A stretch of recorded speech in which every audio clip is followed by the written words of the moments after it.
اور ان سائڈ کا پتہ نہیں ہوتا، یہ اپنے ملک کے حساب سے چلا رہے ہوتے ہیں۔ یہ تو ہوگی ان ڈرائیور حضرات کی جو غفلت ہوتی ہے، یہ چیزیں میں نے آپ کو بتا دی۔ اور اس کے بعد جو اس کے پیچھے جو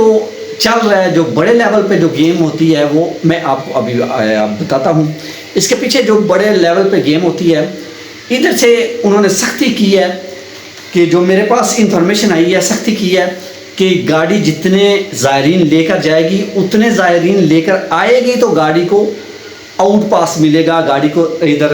واپسی آنے دیا جائے گا، ورنہ گاڑی کو ضبط کر لیا جائے گا۔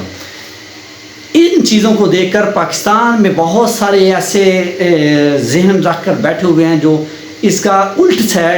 چیز جو ہے وہ بہت جلدی سے نکال لیتے ہیں۔ تو یہ بھی میں آپ کو بتاتا چلوں، اس کا الٹ جو نکلا ہے اس کے لیے یہ حادثات ہو رہے ہیں۔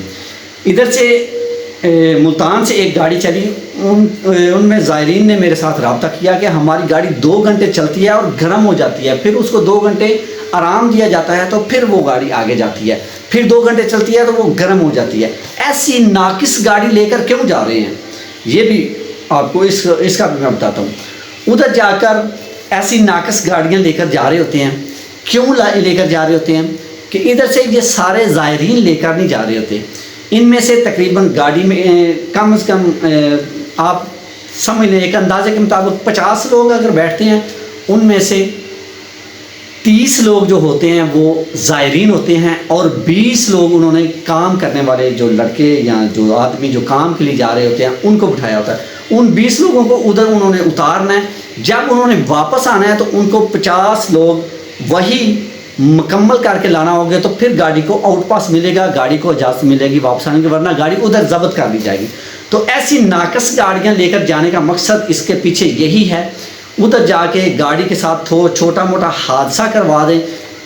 نقصان عوام کا ہونا ہے، زائرین کا ہونا ہے، یا گاڑی کا حادثہ کرا دیں، یا گاڑی کو ادھر انجن کو کچھ ایسا حادثہ کرا دیں کہ انجن چک مار جائے، انجن ختم ہو جائے، ادھر گاڑی کو ادھر کھڑا کرنا پڑے، تو کاغذ بنا کر بتانا پڑے بارڈر پہ کہ ہماری گاڑی کا حادثہ ہو چکا ہے، ہمارے زائرین یہ ہیں، ان کو جانے دو، اور اس کے بعد گاڑی مرمت کروا کے ہم واپس پاکستان لے جائیں گے۔ گاڑی کو ادھر چھوڑنا، ادھر سے زائرین کو نکالنا، کام والا کو ادھر چھوڑنا، اس کے پیچھے بہت زیادہ یہ سینس چلتا ہے، یہ دماغ چلتا ہے، پھر اس طرح کے جو حادثے ہوتے ہیں۔ بہت سارے لوگوں زائرین کے جو جانیں بھی چلی جاتی ہیں، لیکن جو ایجنٹ مافیا جو جن کو صرف پیسے سے پیار ہے، وہ یہ چیزیں سوچ کر اس طرح کے کام کرتے ہیں۔ تو اس طرح کی ناقص گاڑیاں لے جا کر یہ لوگوں کو جانوں سے بھی کھیلتے ہیں اور اپنے پیسے کی خاطر ادھر لوگوں کو چھوڑتے ہیں، ادھر سے باقی لوگوں کو واپس آتے ہیں۔ گاڑی کا ایکسیڈنٹ ہو گیا، گاڑی ورکشاپ میں مرمت ہے، زائرین کو جانے دو، اس طرح کر کے وہ اپنے باقی زائرین واپس لے جاتے ہیں، گاڑی کو ادھر ہی کام کے لیے چھوڑ دیتے ہیں۔ وہ جب 1 ماہ یا 2 ماہ میں تیار ہوتی ہے، گاڑی بھی واپس لے آتے ہیں، اور زائرین بھی آپ ان کے آ جاتے ہیں، اور کام والے بھی ادھر چھوڑ آتے ہیں، ان کا جیب بھی گرم ہو جاتی ہے۔ اس طرح کی یہ گیم چل رہی ہوتی ہے، اور بہت ساری گیمیں اس طرح کی چلتی ہیں۔ پاکستان سے جو گاڑیاں جاتی ہیں، تو یہ تمام چیزیں یہ ہماری اور ان کی حکومت کو بھی اور سب کو ایسے ان چیزوں پر دیکھنا چاہیے کہ سختی کرتے ہیں، لیکن سختی کے پیچھے جو نکلتے ہیں ان کے ایجنٹوں کے جو دماغ چلتے ہیں، ان کو روکنے میں یہ کامیاب نہیں ہوتے۔ تو میں کوشش کروں گا، ویڈیو بہت لمبی ہو چکی ہے، کہ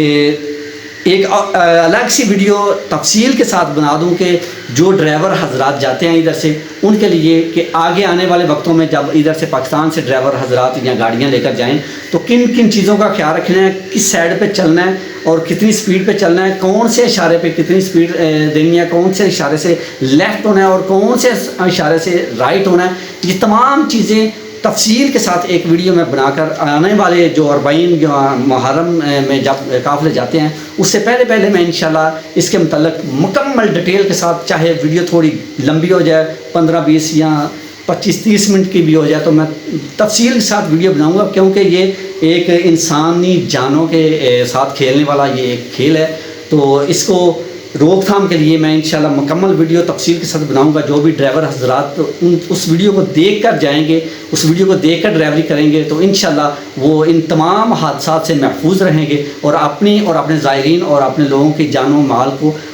تحفظ میں رکھیں گے, محفوظ رکھیں گے. تو انشاءاللہ اس ویڈیو کا انتظار کیجیے گا اور مجھے دیں اجازت. اپنا بہت سارا خیال رکھیے گا اور اپنی دعاؤں میں مجھے بھی یاد رکھیے گا. پھر ملیں گے کسی اچھی سی ویڈیو کے ساتھ, اچھی انفارمیشن کے ساتھ. تب تک کے لیے اللہ حافظ. اگر ویڈیو اچھی لگے تو اسے لائک اور شیئر لازمی کر دیں.